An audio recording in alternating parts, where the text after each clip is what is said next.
Hi, നമസ്കാരം. ശ്രീ സായി സച്ചരിതം അധ്യായം 10. സായി ബാബയുടെ ജീവിത രീതി. അദ്ദേഹത്തിൻ്റെ ഉറങ്ങുന്ന പലക, ഷിർദിയിലെ താമസം, അദ്ദേഹത്തിൻ്റെ ഉപദേശങ്ങൾ, അദ്ദേഹത്തിൻ്റെ എളിയ ഭാവം, എളുപ്പ വഴി. സായി ബാബയെ പ്രേമത്തോടു കൂടി ഓർമ്മിക്കുക. അദ്ദേഹം നന്മ ചെയ്യാനായി സദാ ആത്മബോധത്തോടു കൂടി നിലകൊള്ളുകയാണ്. അദ്ദേഹത്തിൻ്റെ ഓർമ്മ ജനന മരണങ്ങളെ പരിഹരിക്കുന്നതാണ്. ഇത് ചിലവില്ലാത്ത സുഗമമായ സാധനയാണ്. ചെറിയ അധ്വാനം വലിയ ഫലം തരുന്നു. സ്വബുദ്ധി നിലനിൽക്കുന്നതുവരെ ഓരോ മിനിറ്റിലും നാം ഈ സാധന ചെയ്യേണ്ടതാണ്. മറ്റു ദേവന്മാർ നമുക്ക് കാണാൻ പറ്റാത്തവരാണ്. ഗുരു മാത്രമാണ് ഒരേയൊരു ദൈവം. സദ്ഗുരു പാതാരവിന്ദത്തെ സ്മരിച്ചാൽ അദ്ദേഹം നമ്മെ നന്മയിലേക്ക് നയിക്കും. വേണ്ട പോലെ ഉപചരിച്ചാൽ നാം സംസാര ദുഃഖത്തിൽ നിന്ന് രക്ഷപ്പെടും. ന്യായമീമാംസാദികളൊന്നും പഠിക്കേണ്ടതില്ല. അദ്ദേഹം അമരത്തിലിരിക്കുമ്പോൾ ദുഃഖത്തിൻ്റെയും വേദനയുടെയും നദികളും കടലുകളും എളുപ്പം മുറിച്ചു കടക്കാൻ കഴിയും. കടത്തുകാരനെ പുഴയും കടലും കടക്കാൻ വിശ്വസിക്കും പോലെ സംസാരസാഗരം കടക്കുന്നതിൽ സദ്ഗുരുവെ വിശ്വസിച്ചാൽ മതി. സദ്ഗുരു ഭക്തന്റെ ഭക്തിയെ മാത്രം ശ്രദ്ധിച്ച് ജ്ഞാനവും ആനന്ദവും പ്രദാനം ചെയ്യുന്നു. ബാബയുടെ ശയന സാമഗ്രികൾ. എവിടെ എങ്ങനെ ബാബ ഉറങ്ങിയിരുന്നു എന്ന് നമുക്ക് നോക്കാം.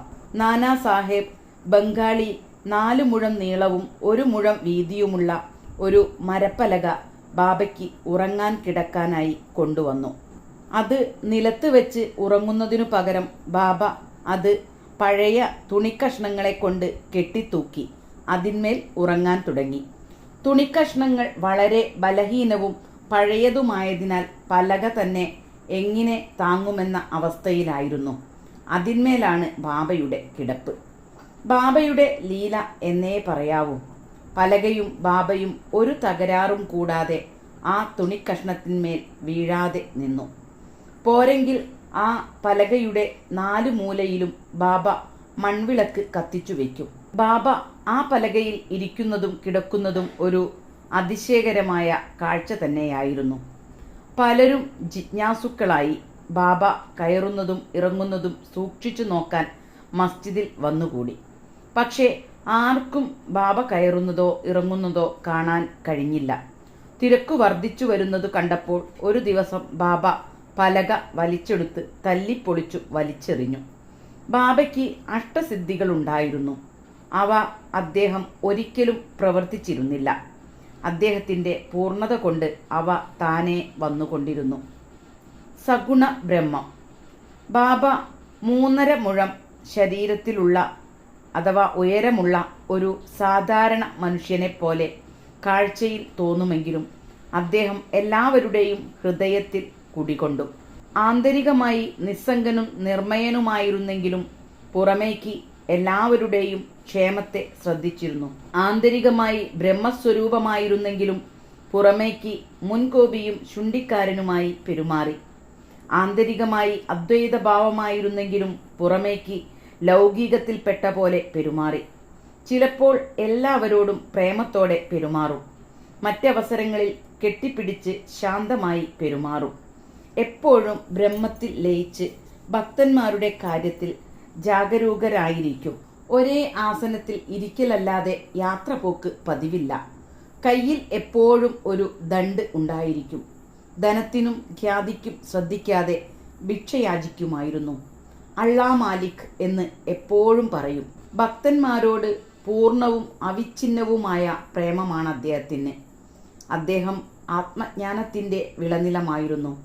അതായിരുന്നു സായിബാബയുടെ ദിവ്യരൂപം. ലോകതത്വം മുഴുവൻ സായിബാബയിൽ ഉടലെടുത്തു. അതറിയാവുന്നവർ മനസ്സിലാക്കി. മറ്റുള്ളവർ അത് മനസ്സിലാക്കാതെ കഷ്ടതയിൽ നിന്ന് മോചനമില്ലാതെ കഴിഞ്ഞു. അദ്ദേഹത്തിൻ്റെ ഷിർദിയിലെ താമസവും ജനനകാലവും. ആർക്കും സായിബാബയുടെ മാതാപിതാക്കളെ പറ്റിയോ ജനനകാലത്തെ പറ്റിയോ കൃത്യമായി അറിഞ്ഞുകൂടാ. പക്ഷേ ഷിർദിയിലെ താമസം കൊണ്ട് സുമാറ് ജനനകാലം കണക്കാക്കാം. ഏകദേശം 16 വയസ്സുള്ളപ്പോൾ അദ്ദേഹം ആദ്യം ഷിർദിയിൽ വന്ന് 3 കൊല്ലത്തോളം താമസിച്ചു. പിന്നെ പെട്ടെന്ന് കാണാതായി. പിന്നെ ചാന്ദ് പട്ടേലിൻ്റെ കല്യാണ പാർട്ടിയോടൊപ്പം ഷിർദിയിൽ വന്നു.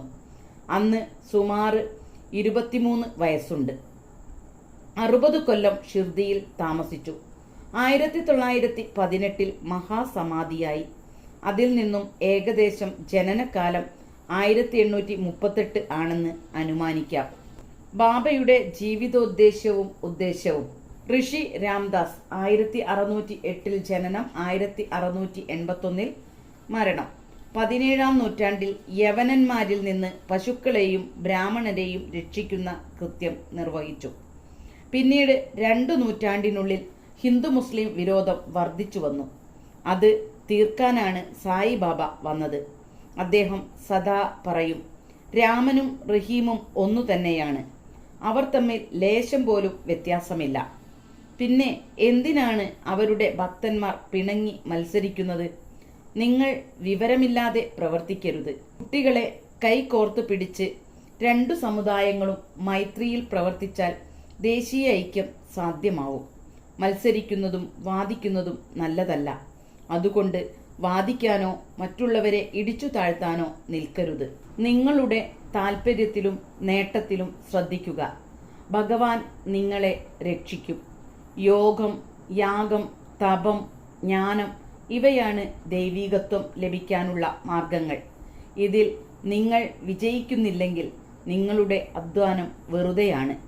ആരെങ്കിലും നിങ്ങൾക്കഹിതം പ്രവർത്തിച്ചാൽ പക വീട്ടാൻ ഒരുങ്ങരുത്. എന്തെങ്കിലും ചെയ്യണമെന്നുണ്ടെങ്കിൽ മറ്റുള്ളവർക്ക് നന്മ മാത്രം ചെയ്യുവിൻ. ഇതാണ് ബാബയുടെ ഉപദേശം.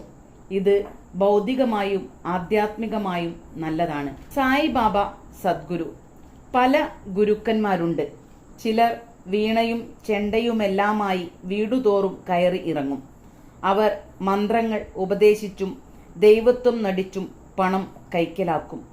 അവർ ഭക്തിയും മതതത്വങ്ങളും പഠിപ്പിക്കുമെങ്കിലും അവർക്കു തന്നെ അതിനെപ്പറ്റി വലിയ ജ്ഞാനമുണ്ടായിരിക്കില്ല. അവർ ഭക്തഹീനമായും മതവിരുദ്ധരായും പെരുമാറുകയും ചെയ്യും. സായിബാബ ഒരിക്കലും അദ്ദേഹത്തിൻ്റെ കഴിവ് പ്രദർശിപ്പിച്ചിരുന്നില്ല. ദേഹചിന്ത അദ്ദേഹത്തിന് ഇല്ലായിരുന്നു. ശിഷ്യരെ വളരെ പ്രേമമായിരുന്നു. 2 തരം ഗുരുക്കന്മാരാണ്. 1 നിയത് അഥവാ നിശ്ചയിക്കപ്പെട്ടവർ. 2 അനിയത് അഥവാ യാദൃശ്ചിയ വരുന്നവർ. ഈ രണ്ടാമത് പറഞ്ഞവർ നമ്മിൽ സൽഗുണം വളർത്തി ഹൃദയശുദ്ധി വരുത്തി മുക്തിമാർഗത്തിലേക്ക് നമ്മെ നയിക്കുന്നു. ആദ്യ വിഭാഗത്തിൽപ്പെട്ടവർ നമ്മുടെ ദ്വന്ദ്ഭാവം കളഞ്ഞ് ഈശ്വരൈക്യം വളർത്തി തത്വമസി എന്ന ഭാവം ഉണ്ടാക്കിത്തരുന്നു.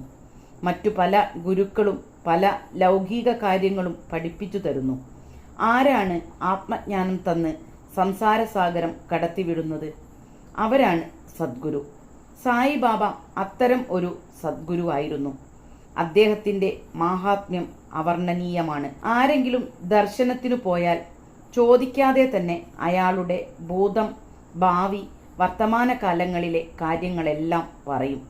അദ്ദേഹം എല്ലാ ജീവജാലങ്ങളിലും ദൈവത്വം ദർശിച്ചു. മിത്രവും ശത്രുവും അദ്ദേഹത്തിന് ഒരുപോലെയായിരുന്നു. അദ്ദേഹം സന്ദേഹരഹിതനായിരുന്നു. അദ്ദേഹത്തിന് ദേഹത്തിലോ ഗൃഹത്തിലോ താൽപ്പര്യം ഇല്ലായിരുന്നു. അദ്ദേഹം ഇതേ ജന്മത്തിൽ തന്നെ ജീവൻ മുക്തനായിരുന്നു. ബാബയെ ദൈവതുല്യം ആരാധിച്ച ഷിർദിയിലുള്ളവർ അനുഗ്രഹീതരാണ്. ഭക്ഷിക്കുമ്പോഴും പാനം ചെയ്യുമ്പോഴും അവർ സായിയെ ഓർമ്മിച്ച് അദ്ദേഹത്തിൻ്റെ അപദാനങ്ങൾ പാടി. അവർ അക്ഷരജ്ഞാനമില്ലാത്തവരെങ്കിലും അവരുടെ പരിശുദ്ധ പ്രേമം പ്രചോദനം നൽകിയാണ് അവർ ഈ ഗാനങ്ങൾ രചിച്ചത്. അവരുടെ പാട്ടുകൾ കവിത നിറഞ്ഞവയായിരുന്നു. വിവരമല്ല, പ്രേമമാണ് അത്തരം ഗാനങ്ങൾ നിർമ്മിക്കാൻ പ്രേരിപ്പിച്ചത്. ഈ ഗാനങ്ങൾ സമ്പാദിച്ച് സായി ലീല മാസികയിലോ പുസ്തകരൂപേണയോ പ്രസിദ്ധീകരിക്കാൻ ബാബ അനുഗ്രഹിച്ച് ആരെങ്കിലും മുന്നോട്ട് വരട്ടെ. ബാബയുടെ എളിയ ഭാവം. ഭഗവാന് 6 ഗുണങ്ങളുണ്ട്. 1 കീർത്തി, 2 സമ്പത്ത്, 3 നിസ്സംഗത്വം, 4 ജ്ഞാനം, 5 മഹത്വം, 6 ഔദാര്യം. ബാബയ്ക്കിതെല്ലാം ഉണ്ടായിരുന്നു. ഭക്തന്മാർക്ക് വേണ്ടിയാണ് അദ്ദേഹം മാനുഷ്യരൂപം കൈക്കൊണ്ടത്. അദ്ദേഹത്തിൻ്റെ ദയയും അനുഗ്രഹവും അതിശയകരമാണ്. ഭക്തന്മാരെ അദ്ദേഹം ആകർഷിച്ചിരുന്നു.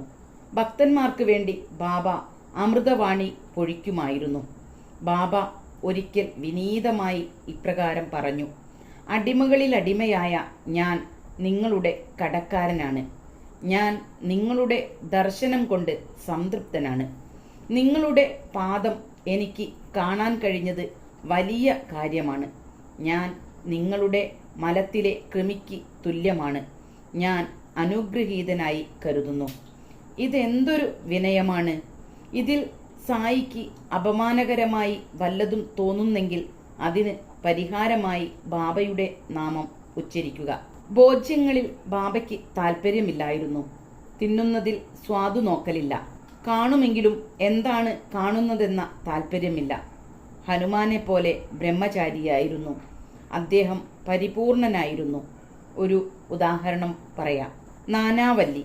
ഷിർദിയിൽ പ്രത്യേകതരം സ്വഭാവമുള്ള നാനാവല്ലി എന്ന ഒരാളുണ്ടായിരുന്നു. അയാൾ ബാബയുടെ പ്രവൃത്തികളിലും മറ്റു കാര്യങ്ങളിലും ശ്രദ്ധിച്ചിരുന്നു.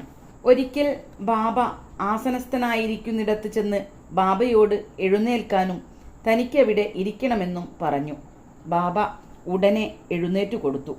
കുറച്ചുനേരം അവിടെ ഇരുന്ന് എഴുന്നേറ്റ നാനാവല്ലി ബാബയോട് ഇരുന്നോളാൻ പറഞ്ഞു. ബാബ ഇരുന്നതിൽ പിന്നെ നാനാവല്ലി നമസ്കരിച്ച് അവിടുന്ന് പോയി. ബാബയ്ക്ക് ഒരു വിഷമവും ഇതിൽ തോന്നിയില്ല. നാനാവല്ലി ബാബയുടെ വലിയ ഭക്തനായി. ബാബ സമാധിയായതിൻ്റെ 13-ാം ദിവസം അന്ത്യശ്വാസം വലിച്ചു. എളുപ്പവഴി ഋഷിമാരുടെ കഥ കേൾക്കലും അവരുടെ സംസർഗവും. സാധാരണക്കാരെ പോലെ ബാബ പെരുമാറുമെങ്കിലും അദ്ദേഹത്തിൻ്റെ പ്രവൃത്തികളിൽ അസാധാരണ സാമർഥ്യവും ബുദ്ധിശക്തിയും പ്രകടമായിരുന്നു. എന്തു ചെയ്യുന്നതും ഭക്തന്മാർക്ക് വേണ്ടിയായിരുന്നു. ആസനമോ അനുഷ്ഠാനമോ മന്ത്രമോ ഒന്നും അദ്ദേഹം നിർദ്ദേശിച്ചിട്ടില്ല. അദ്ദേഹം പറഞ്ഞത് എല്ലാ സാമർഥ്യവും ഉപേക്ഷിച്ച് സായി സായി എന്നു മാത്രം സ്മരിച്ചാൽ മതി എന്നാണ്. അദ്ദേഹം നിർദ്ദേശിച്ച പ്രകാരം ചെയ്താൽ നിങ്ങൾക്കും എല്ലാ കെട്ടുകളും അഴിഞ്ഞ് സ്വതന്ത്രനാവാം. അഗ്നിഹോത്രം മുതലായത് ബ്രാഹ്മണർക്ക് മാത്രമാണ്. മറ്റുള്ളവർക്ക് അത് പ്രയോജനകരമല്ല. മനസ്സ് ചിന്താകുലമാണ്. ചിന്തിക്കാതിരിക്കാൻ മനസ്സിന് കഴിയില്ല. അതിന് ചിന്താവിഷയം കൊടുത്താൽ അതിനെപ്പറ്റി തന്നെ ചിന്തിച്ചിരിക്കും. ഗുരുവെ ചിന്തിക്കാൻ കൊടുത്താൽ ഗുരുവെപ്പറ്റി ചിന്തിക്കും. നിങ്ങൾ ശ്രദ്ധാപൂർവം സായിയുടെ മഹത്വം കേട്ടു. ഋഷിമാരുടെ കഥ കേൾക്കൽ മറ്റു സാധനകൾ പോലെ പ്രയാസമല്ലല്ലോ. അവ സംസാര ദുഃഖമകറ്റി ആധ്യാത്മികത്വത്തിലേക്ക് നയിക്കുന്നു. അതിനാൽ ആ കഥകൾ ശ്രദ്ധിച്ച് സ്മരിച്ച് ധ്യാനിക്കുവിൻ. ഇത് ബ്രാഹ്മണനും താണജാതിക്കാരനും പുരുഷനും സ്ത്രീക്കും എല്ലാം കഴിയുന്നതാണ്. നിങ്ങൾ മറ്റു പ്രവൃത്തികളിൽ വ്യാപൃതരാണെങ്കിലും സായിയെ സ്മരിച്ചുകൊണ്ടിരുന്നാൽ രക്ഷപ്പെട്ടു. ഇത് എളുപ്പവഴിയായിട്ടും എന്താണ് എല്ലാവരും അത് സ്വീകരിക്കാത്തത്? കാരണം ദൈവാനുഗ്രഹമില്ലെങ്കിൽ കഥ കേൾക്കാനും തോന്നില്ല എന്നതാണ്. ദൈവാനുഗ്രഹം കൊണ്ട് എല്ലാം സുഗമവും സുസാധ്യവുമാകുന്നു. ഋഷിമാരുടെ സമ്പർക്കം വളരെ പ്രധാനപ്പെട്ടതാണ്. അത് നിസ്സംഗത്വം വളർത്തി മോക്ഷത്തിലേക്ക് നയിക്കുന്നു. നാമോച്ചാരണം മുതലായ സാധനകളിലെങ്കിലും ഋഷിമാരിൽ അഭയം പ്രാപിച്ചാൽ അവർ നിങ്ങളെ നയിച്ചുകൊള്ളും. അതിനാണ് ഋഷിമാർ പ്രത്യക്ഷപ്പെടുന്നത്. ഗംഗ, ഗോദാവരി, കാവേരി മുതലായ പുണ്യനദികൾ മറ്റുള്ളവരുടെ കളങ്കം കളഞ്ഞ് പരിശുദ്ധമാകുമ്പോൾ ഋഷിമാരുടെ പാദസ്പർശമേറ്റ് പരിശുദ്ധമാവാൻ ആഗ്രഹിക്കുകയാണ്. അതാണ് ഋഷിമാരുടെ മഹത്വം. ചിരകാല പുണ്യം കൊണ്ടാണ് നമുക്ക് സായിബാബയെ കിട്ടിയത്. സായിയുടെ ആകൃതിയെ ധ്യാനിച്ച് ഈ അധ്യായം അവസാനിപ്പിക്കുക. മസ്ജിദിൻ്റെ ഒരറ്റത്ത് സുന്ദര കളേബരനായ സായി നിലകൊള്ളുന്നതായും ഓരോ ഭക്തനും ഉതി കൊടുക്കുന്നതായും ധ്യാനിച്ച് ലോകകാര്യങ്ങൾ ശ്രദ്ധിക്കാതെ പരമാനന്ദ സ്വരൂപനായി നിലകൊള്ളുന്ന സായിബാബയുടെ മുന്നിൽ വിനയത്തോടുകൂടി ദീർഘദണ്ഡ നമസ്കാരം ചെയ്യുക. ശ്രീ സായിയെ നമിക്കുവിൻ. ലോകശാന്തി ഭവിക്കട്ടെ.